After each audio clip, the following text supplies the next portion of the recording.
Hey, I'm Dave once again with Pulse TV. We are downtown Bend on this beautiful Saturday at the corner of Wall and Greenwood. And there's an effort that's been going on for several weeks now called Occupy Bend. That's right. It's very similar to the efforts going on across the United States, the Occupy Wall Street effort, and vocal citizens saying that they want to take their government back. Sir, what's your name? My name is Raymond Duray. So how much longer is the tent city going to be here in Bend for Occupy Bend? It's my understanding that they had permissions from the city to occupy that space for about 2 weeks, which ends tonight. And beyond that, I'm not sure. So has the effort been successful? Have you got your message out? Well, I think that we need to recognize that Bend is one of only, now the list is 2,380 cities on all continents, people who are united in solidarity with the action by Occupy Wall Street back in New York City. This is a global phenomenon, and it's absolutely the most amazing movement I've ever seen. What's the message? Well, first of all, we need change, more than spare change for the 99%. The message is essentially 1% of our population, more or less in round numbers, have taken and seized control of all of the machinery of wealth, power, and governance in this country. And they're creating a situation in which they're grotesquely enriching themselves, while in the meantime insisting on austerity for the middle class worldwide. You know, this is a bifurcated kind of message that they're giving. Of course, it's completely hypocritical, and it is something that I don't think that the 99% can tolerate. So today there's going to be a demonstration or a march on downtown Bend. What's going to be happening? That's right. We'll have a rally here at noon today, and about 45 minutes to get our message out. Then what we will have is a parade throughout downtown up to the 3rd Street corridor, proceeding past the City Hall, where we're hoping to levitate City Hall to a higher plane of consciousness. We'll be going past the county courthouse and trying to do the same there. It might be a more difficult task. And then we'll be going down to what has been now called the Occupy Bend Village, which is at the corner of Portland and or Portland Only and Wall Street, just up above from Pioneer Park. So anybody this afternoon who has an opportunity, come down and join us. We might have a little bit of lunch for you. We'll certainly have some lively political discussion, maybe some live music, and we'll have some fun. What time is this? The parade, it looks like we got great, fabulous weather, so the parade's probably going to last from 12:45 till 2:30, 2:45, and then starting about that time down at the Pioneer Park until dark. We will have a grand old time. Now, when you say, thank you. That's no problem. When you say levitate City Hall to a higher level of consciousness, and the same with the county commissioners and counties, so what do we mean by that? Well, I'm an old activist from back in the 60s, and back then we had a situation where about 300,000 people were in Washington, D.C. They marched on the Pentagon, and they tried to levitate the Pentagon. And of course, it was a little too heavy for the effort, but you know, it's an old insider's joke is what it is. Okay. So you're just trying to raise their awareness of what your issues are. Absolutely, yeah. We and our issues are you know, we want clean government. We want, for instance, the property that the Occupy Bend Village sits on. The old Bend Bulletin site. Is a white elephant that went through several hands.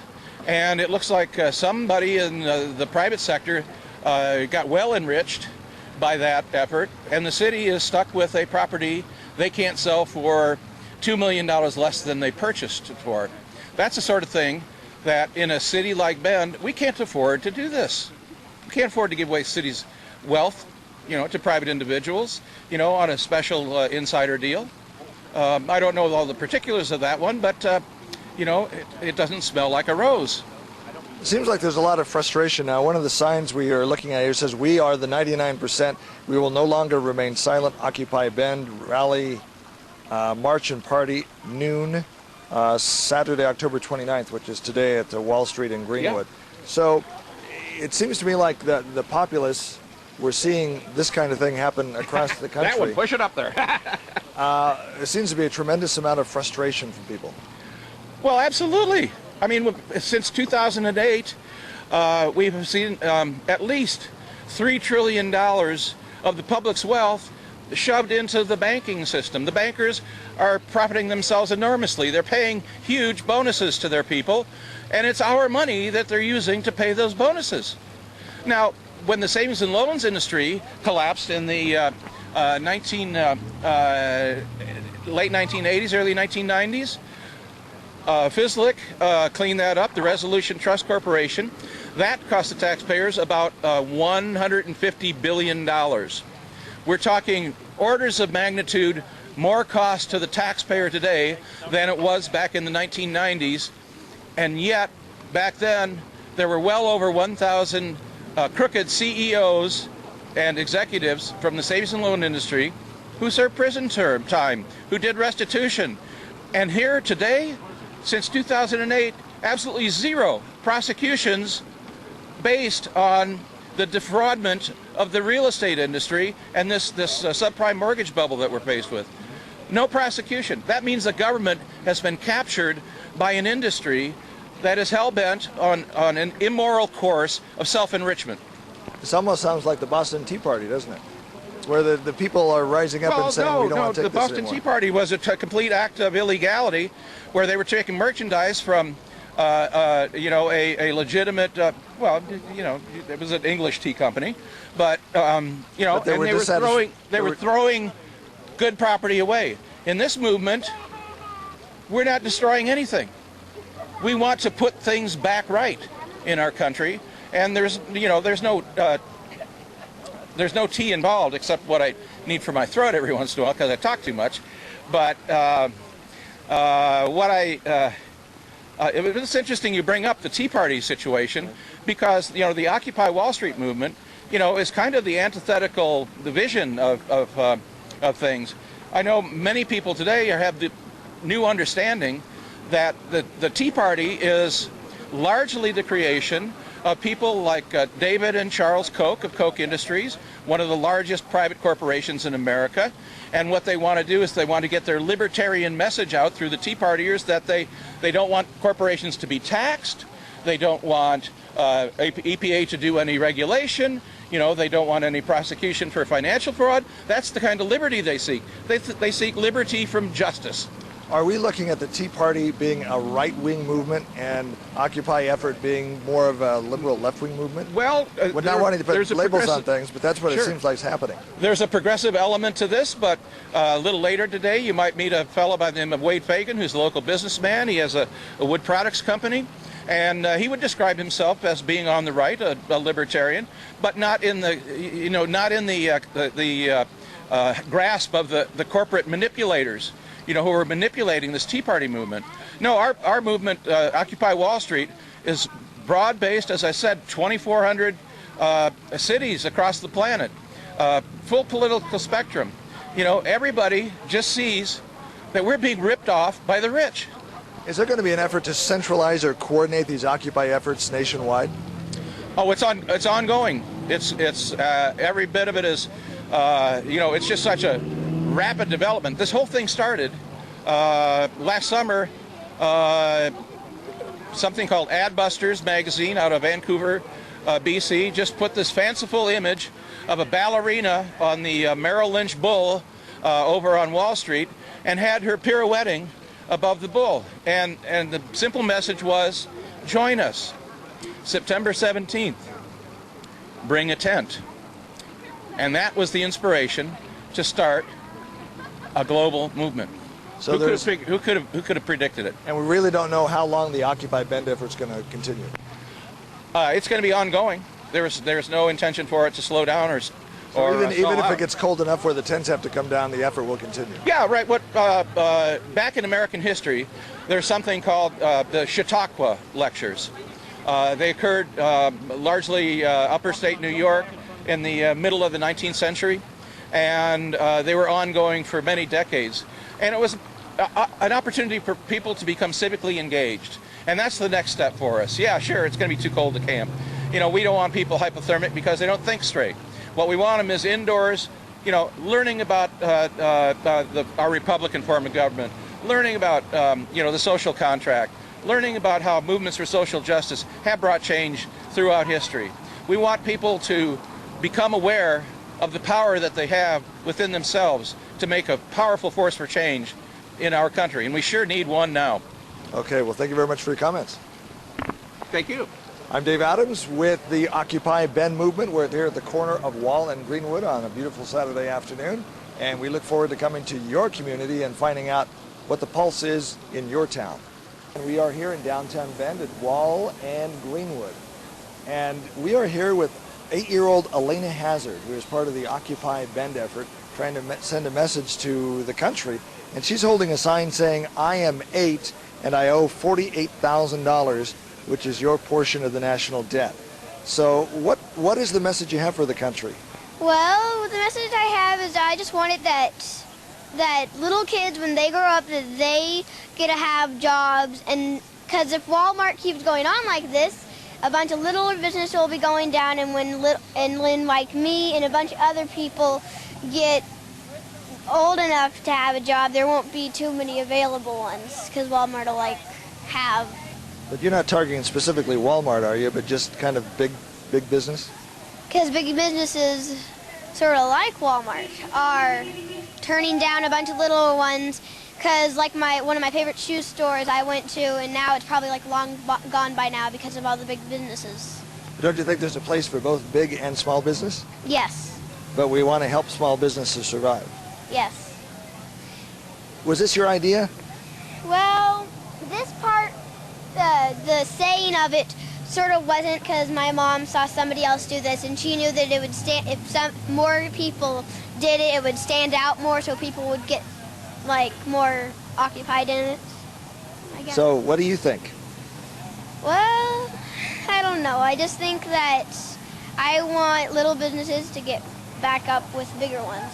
To be able to survive and have them be able to employ people like you when you get to be older. Because when I get older, I want to work at like some little shop to help them. And me and my mom and dad have actually gone to a tiny little coffee shop, and we're trying to also help them get back up also, because they're really small. Elena, well, thank you for doing your part. Thank you for being active in democracy. Thanks. I'm Dave Adams with the Pulse TV in downtown Bend, and we're looking forward to coming and seeing what's going on in your community. Thank you. I appreciate it. Good job.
yet. I want to thank everyone for coming, and yeah, I'll be back here in a second.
So I want to start off by doing some thank yous. First of all, some personal people who helped organize this event.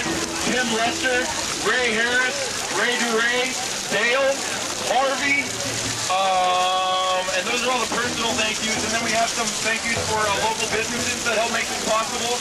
We have Strictly Organic. All right.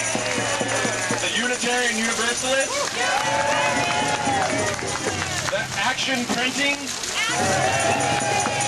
Pizza Mondo, and last but certainly not least, Big Troy's Barbecue. So I just wanted to start off by talking about something.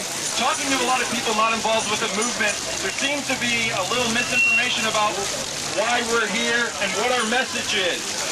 Now, to nail down one reason why everyone's here is impossible. But there does seem to be an umbrella topic, and that is the wealth inequality in this country. There was a little piece on NPR this morning, I don't know if you heard about it, about Mr. Obama addressing a report that came out. This report was looking at the wealthy and the middle class and the separation between them over the last 30 years. Every decade, the separation between the wealthy, defined by those who make $250,000 a year or more, has gotten worse every decade. That is a barometer that you use to measure third world countries, wealth gap inequality. And I really feel like that's the umbrella topic. So if there's anyone, any passerbys that have a question about why people are here, hopefully that answers it. Another thing I want to say to all the youth here, our generation has become incredibly complacent. A complacent generation is able to be taken advantage of by their government. That is what is happening now. It is up to the youth to keep this going and to make it stronger and to continue this movement. All the youth here, the way you keep it going is you ignite conversations with your friends, with those who disagree with you, with your family members. Civil conversation, and you explain your reasoning because it is justified. Do not be afraid to defend your side. If you do not have these conversations with people, it will do nothing, it will move nowhere. One last thing is you have to watch your politicians like a hawk. There is a website called votesmart.org. Votesmart.org. Go on there, every elected official, you can see their complete voting history. That is how you pressure these politicians. You find out what they're doing, and then you pressure them. If you don't know what they're doing, you have no idea what to pressure them about. Votesmart.org, their entire voting history. That's step one. So, can everyone still hear? Good? All right, so we're going to start off with a couple chants. We'll do a basic one here. We are the 99%. We are the 99%. We are the 99%. We are the 99%. We are the 99%. We are the 99%. We are the 99%. We are the 99%. We are the 99%. We are the 99%. We are the 99%. We are the 99%. We are the 99%. We are the 99%. Louder. We are the 99%. I want everyone to probably talk to hear us. We are the 99%. We are the 99%. We are the 99%. We are the 99%. We are the 99%. We are the 99%. We are the 99%. Yeah, all right. I want to say one other thing too. I want to climb there. There are occupiers here in this. These people have dedicated the last 2 weeks to inciting conversation in our community about issues that everyone else has been too afraid to address. These people deserve all the thanks in the world. If you see them, go up to them personally and thank them. If you guys are able to participate in the Occupy Village, please do so.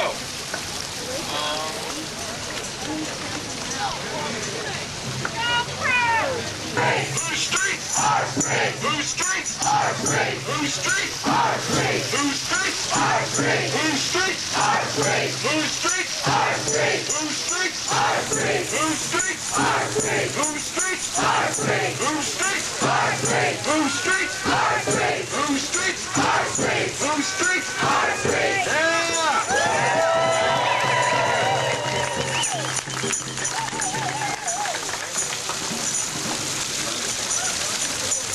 All right. Banks got bailed out. Banks got bailed out. Banks got bailed out. Banks got bailed out. Banks got bailed out. Banks got bailed out. Banks got bailed out. Banks got bailed out. Banks got bailed out. Banks got bailed out. All right. Repeat after me. Tax Wall Street. Tax Wall Street. Tax Wall Street. Tax Wall Street. Tax Wall Street. Tax Wall Street. Tax Wall Street. Tax Wall Street. Tax Wall Street. Tax Wall Street. Tax Wall Street. Tax Wall Street. Tax Wall Street. Tax Wall Street. Made about $14 billion last year. Paid 0% of that in taxes into this country.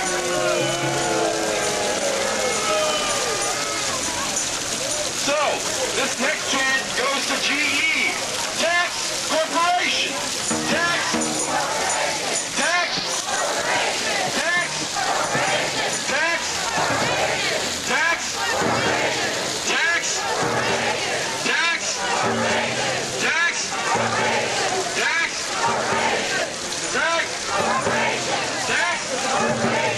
Tax. Tax. Tax. Government is war. By far, it's war. And it's unnecessary war. It's unjust war. This next chant goes to the dozens of wars we've been involved in the last 2 decades and the hundreds of wars we've been involved in the last century. Make jobs, not war. Make jobs, not war. Make jobs, not war. Make jobs, not war. Make jobs, make jobs, make jobs, make jobs, make jobs, make jobs, make jobs, make jobs.